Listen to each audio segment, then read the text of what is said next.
Terdapat 13 penguasa yang pernah menjabat sebagai kepala kerajaan Majapahit, yang eksis sejak tahun 1293 hingga kejatuhan pada tahun 1527 Masehi. Selama pemerintahannya yang kuat, Majapahit berhasil menguasai hampir seluruh wilayah di Asia Tenggara. Keberhasilan ini tidak terlepas dari peran penting para raja yang dengan berbagai cara berusaha memajukan dan mengukuhkan kejayaan kerajaannya.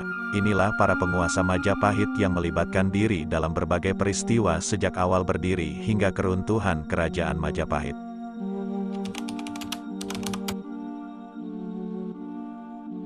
Satu, Raden Wijaya, juga dikenal sebagai Dyah Wijaya, tak hanya menjadi pendiri dan raja pertama kerajaan Majapahit pada periode tahun 1293 sampai tahun 1309, tetapi juga bergelar Sri Kertarajasa Jayawardana. Lahir dengan nama Dyah Wijaya, ia merupakan cucu dari Mahisa Campaka atau Narasinghamurti. Menurut catatan Nagara Kertagama, sang pemimpin berasal dari keturunan Dyah Lembutal, seorang perwira Yuda berani yang juga ayah dari Raden Wijaya. Ketika kerajaan Singasari roboh akibat pemberontakan Jayakatwang, Raden Wijaya menjalani perjalanan panjang untuk membalas dendam. Tak hanya itu, ia bahkan bekerja sama dengan pasukan dari Kekaisaran Mongol. Namun, tak lama kemudian, Raden Wijaya berusaha mengusir pasukan Mongol dari tanah Jawa. Ia mendirikan desa Majapahit dan menyatakan dirinya sebagai raja pertama Majapahit pada 15 Kartika 1215 Saka, tanggal 10 November tahun 1293. Pada masa pemerintahannya, Raden Wijaya tak hanya membangun kerajaannya melalui pengembangan perdagangan tetapi juga menjalin hubungan diplomatik dengan negara-negara tetangga seperti Cina dan Kamboja.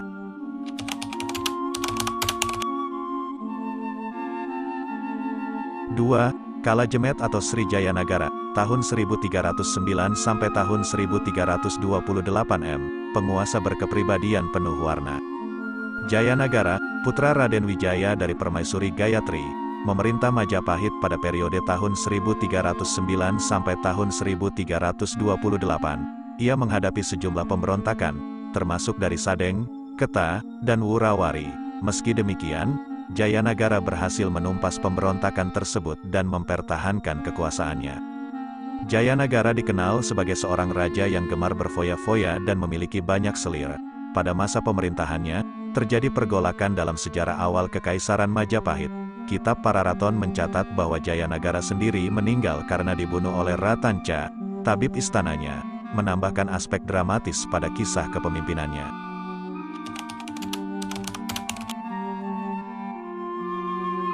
3. Tribuwana Wijaya Tunggadewi, tahun 1328 sampai tahun 1350 M, Ratu Penakluk Pemberontakan. Tribuwana Wijaya Tunggadewi, putri Raden Wijaya dan Tribuwana, muncul sebagai penguasa pada tahun 1328 Masehi, menggantikan Srijaya Nagara.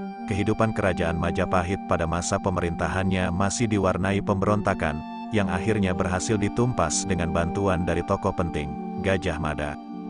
Gajah Mada, setelah membantu mengatasi pemberontakan, diangkat menjadi Mahapatih, menjelma sebagai sosok yang setia mendukung Ratu Tribuwana dalam mengarahkan Majapahit ke arah kemajuan, keberanian, kebijaksanaan, dan kecerdasan. Tribuwana Wijaya Tunggadewi turut membawa kemajuan ekspansi wilayah kerajaan Majapahit. Meski menghadapi berbagai pemberontakan, Tribuwana Wijaya Tunggadewi berhasil memadamkan semua ancaman tersebut dengan bantuan Gajah Mada. Pencapaian luar biasa tak hanya terbatas pada kestabilan internal, melainkan juga meliputi ekspansi ke wilayah Sumatera dan Semenanjung Malaya.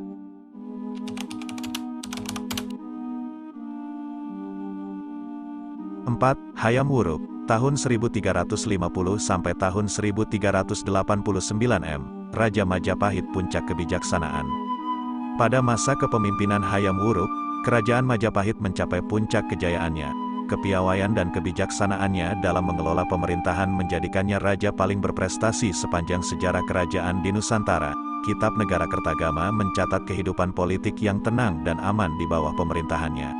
Hayam Wuruk tidak hanya dikenal sebagai penguasa yang bijaksana dan adil, tetapi juga sebagai pemimpin yang merakyat.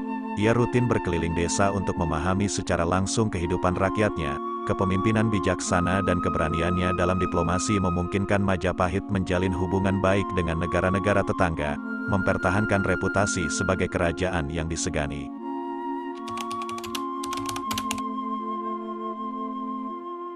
5. Wikramawardhana, Kecerahan Diplomasi dan Cinta Seni, tahun 1389 sampai tahun 1429 m.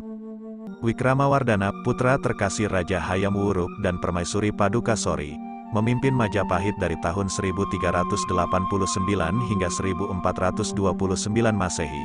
Masa pemerintahannya diwarnai oleh tantangan, terutama pemberontakan Paregrek yang dipimpin oleh Bre Wirabumi. Meski menghadapi periode sulit, Wikramawardhana tetap terkenal sebagai raja bijaksana dalam diplomasi. Dengan kecintaannya pada seni dan budaya menciptakan fondasi kuat bagi kejayaan Majapahit.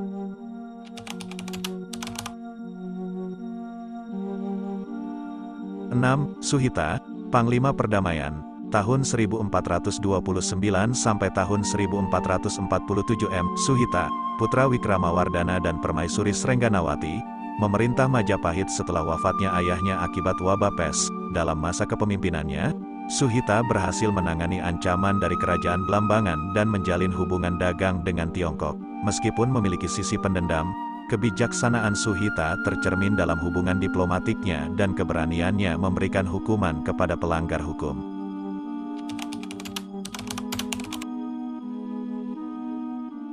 7. Kertawijaya, Gempa Bumi dan Tantangan Diplomatik, tahun 1447 sampai tahun 1451 m.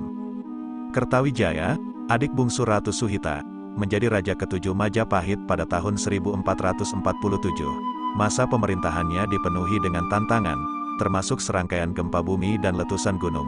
Kertawijaya berupaya memperbaiki hubungan dengan kerajaan Blambangan, namun sekaligus harus menghadapi ancaman dari kerajaan Demak yang semakin kuat.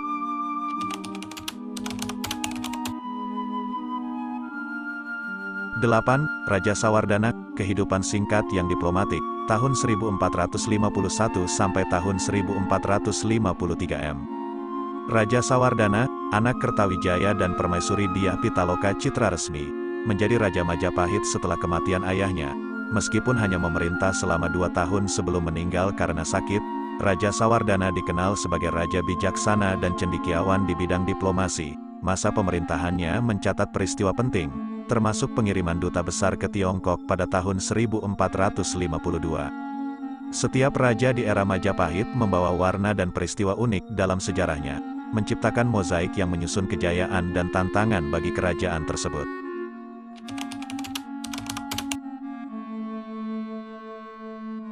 9. Giri Sawardhana, Puncak dan Senjakala, tahun 1456 sampai tahun 1466 m. Setelah 3 tahun kekosongan pemerintahan pasca kematian Raja Sawardhana, pada tahun 1456, Giri Sawardhana Brewengker muncul sebagai pemimpin Majapahit bergelar Brahyang Purwawisesa. Walaupun menghadapi serangan keras dari kerajaan Demak di bawah pimpinan Raden Patah, putra Brawijaya V, Giri Sawardhana mampu mempertahankan Majapahit. Namun, kekuasaannya mulai memudar seiring serangan yang berulang dan bencana gunung meletus yang menghantam kerajaan. Pada tahun 1466, Brahyang Purwawisesa berpulang, meninggalkan Majapahit dalam suasana duka dan dicandikan di Candi Waji, Puri, Mojokerto.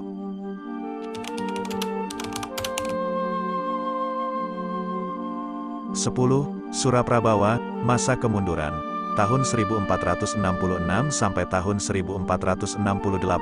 Suraprabawa, Maharaja Majapahit yang memerintah pada tahun-tahun 1466 sampai tahun 1468, bergelar Sri Adi Suraprabawa Singhawikramawardhana Giripati Pasutabupati Ketuphuta.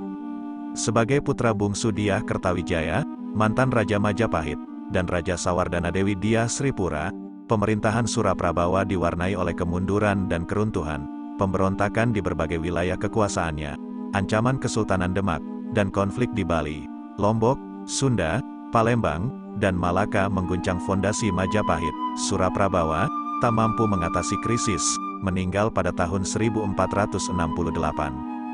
Setelah kematiannya, Majapahit terpecah menjadi 2 faksi yang saling bertikai, dengan Bre Kertabumi, putra mahkota Raja Sawardhana, memimpin salah satu faksi dan mengklaim sebagai Raja Majapahit dengan gelar Brawijaya V.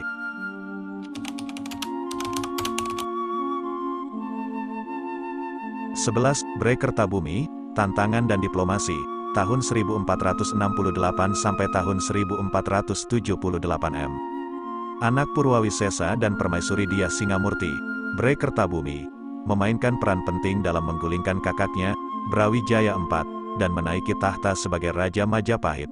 Pada masa pemerintahannya, Bray Kertabumi menghadapi serangan intensif dari Kerajaan Demak yang semakin kuat dan menginginkan penguasaan atas Jawa. Di tengah tekanan tersebut, ia menjalin hubungan diplomatis dengan Cina dan mengirim utusan ke sana, mencoba menjaga stabilitas dan kedaulatan Majapahit.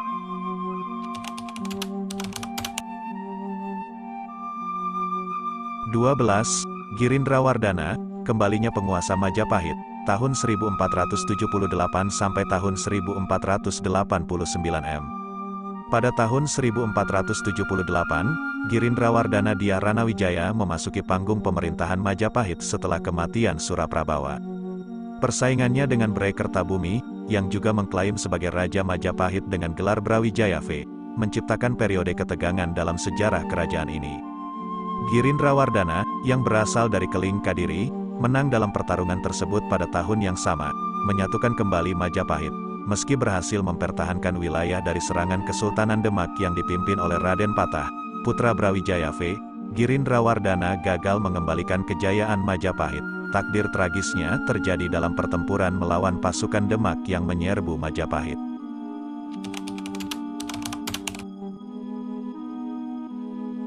13. Patih Udara, perjuangan terakhir, tahun 1489 sampai tahun 1527 M. Patih Udara, seorang patih Majapahit, menjadi raja terakhir kerajaan ini setelah kematian Girindrawardhana, memasuki pemerintahan yang penuh kesulitan, terutama serangan semakin agresif dari Kerajaan Demak.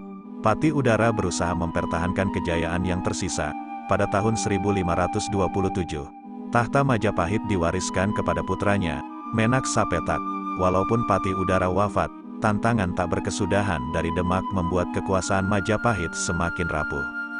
Kehancuran Majapahit, akhir dari sebuah kerajaan agung. 1528, pada tahun 1528, serangan terus-menerus dari Kesultanan Demak mencapai puncaknya. Daha, ibu kota Majapahit saat itu, jatuh ke tangan Demak, menandai akhir dari era kebesaran Majapahit. Dengan demikian, kerajaan yang pernah menguasai hampir seluruh Asia Tenggara berakhir, meninggalkan kenangan akan kejayaan dan kehancuran yang menjadi bagian tak terpisahkan dari sejarah Nusantara.